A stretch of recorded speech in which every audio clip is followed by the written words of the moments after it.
નમસ્કાર, હું છું પ્રિયા અને તમે જોઈ રહ્યા છો જનતા કી જાણકારી ન્યૂઝ।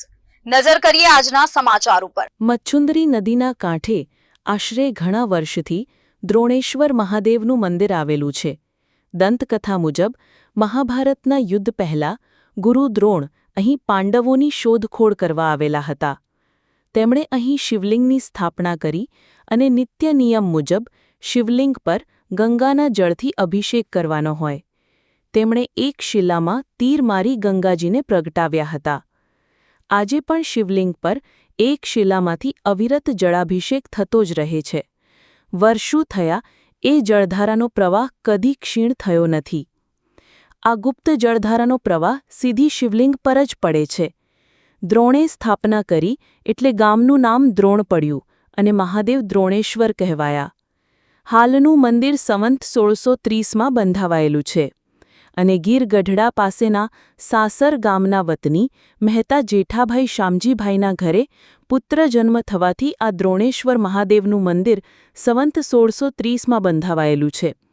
તેમના વંશજો હાલમાં મહેતા મક્કનદાસ છગનલાલ તથા તેમના બે ભાઈઓ મહેતા ભગવાનદાસ છગનલાલ તથા મહેતા વ્રજલાલ છગનલાલ હાલ ટીંબીમાં રહે છે। આ હાલનું શિલાલેખ સંવંત 2017માં બેસાડેલ છે। અહેવાલ રસિક વેગડા। દ્રોણેશ્વર મહાદેવનું મંદિર છે, એનો ઇતિહાસ તરીકે આપણને માહિતી। મારું નામ હિંમતભાઈ રૂડાભાઈ સિયાળ, બાજુના દ્રોણ ગામમાં રહું છું। અહીંનો ઇતિહાસ એવો છે કે મહાભારતના યુદ્ધ પહેલા પાંડવોના અજ્ઞાતવાસ સમયે ગુરુ દ્રોણ પાંડવોની શોધખોળ કરવા માટે અહીં આવેલા હતા અને એમણે એક શિવલિંગની સ્થાપના કરેલી। ગંગાના જળનો અભિષેક કરવાનો હોવાથી એક શિલામાં તીર મારીને એમણે ગંગાજીને પ્રગટાવ્યા, જે જળધારા સીધી શિવલિંગ ઉપર પડે છે અને સ્વયંભૂ 24 કલાક જે જળધારા થતી જ રહે છે। અને અહીં શ્રાવણ માસમાં અને આખું વર્ષ હજારો લોકો અહીંયા દર્શનાર્થે આવે છે। જે રીતના અહીં દ્રોણેશ્વર મહાદેવનો ઇતિહાસ છે એવો અહીંથી પ્રસાર થતી નદીનો પણ એવો જ ઇતિહાસ છે। કહેવાય છે કે દેવદારુ વનમાં નદી ન હોવાથી ઋષિઓને સ્નાનવિધિમાં મુશ્કેલી પડતી। બધા ઋષિઓએ મળીને બ્રહ્માને પ્રાર્થના કરી। બ્રહ્માએ ગંગા, યમુના, સરસ્વતી, ચંદ્રભાગા, સરયુ, ગંદકી, તાપી, ગોદાવરી, ચિપ્રા એવી આદિ નદીઓને આદેશ આપ્યો કે તમે સૌ દેવસ્થળ આગળ પ્રગટો। બધી નદીઓ આદેશ મસ્તક ઉપર ચડાવ્યો અને આકાશમાંથી વરસી ઋષિએ તેમને કમંડળમાં ઝીલી અને છોડી, એટલે તે ઋષિતોયા નદી કહેવાની। પરંતુ જે ઋષિએ તેમને પ્રસન્ન કરેલી હતી તે નાથ સંપ્રદાય મચ્છુંદરનાથનો અહીં આશ્રમ હતો। આજે ઋષિતોયા નામ બોલી અને તેમને મચ્છુંદરી નદી કહે છે।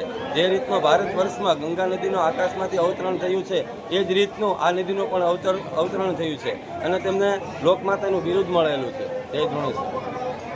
અંદાજ આજે મંદિરનો છે એના કેટલાક વર્ષો જૂનું હોય છે? મંદિર હાલનું મંદિર બંધાયેલું છે સંવત 1630ની અંદર બંધાયેલું છે, પરંતુ અહીંનો ઇતિહાસ તો 5800 વર્ષ પહેલા મહાભારતના યુદ્ધની સાથે સંકળાયેલો છે। હવે જે આ મેળો આપણે ભરાય છે આપણે ભાદરવી અમાથી, તે પછીના બીજા કઈ કાર્યક્રમ? મેળાની અંદર શ્રાવણ મહિનાની અંદર ઘીની પૂજા, બરફની પૂજા, અવનવા પૂજાઓ થાય છે। પછી કોઈ પણ તહેવારિયા હોય તો અહીં લોકો બહુ જ ભીડ થાય છે અને શિવરાત્રિના દિવસે પણ અહીં મહાપ્રસાદ રાખવામાં આવે છે। અત્યારે પણ જલારામ મિત્ર મંડળ ઉના આયોજિત અત્યારે બધાને અહીં જેટલા લોકો દર્શનાર્થે આવે છે, આજે અમાસ હોવાથી બધાને ફરાળની વ્યવસ્થા છે। બાકી બપોરે એક ટાઈમ ભોજન, ગમે એટલા માણસો આવે તો તેમને ભોજનની પણ વ્યવસ્થા એક ટાઈમ કરવામાં આવે છે।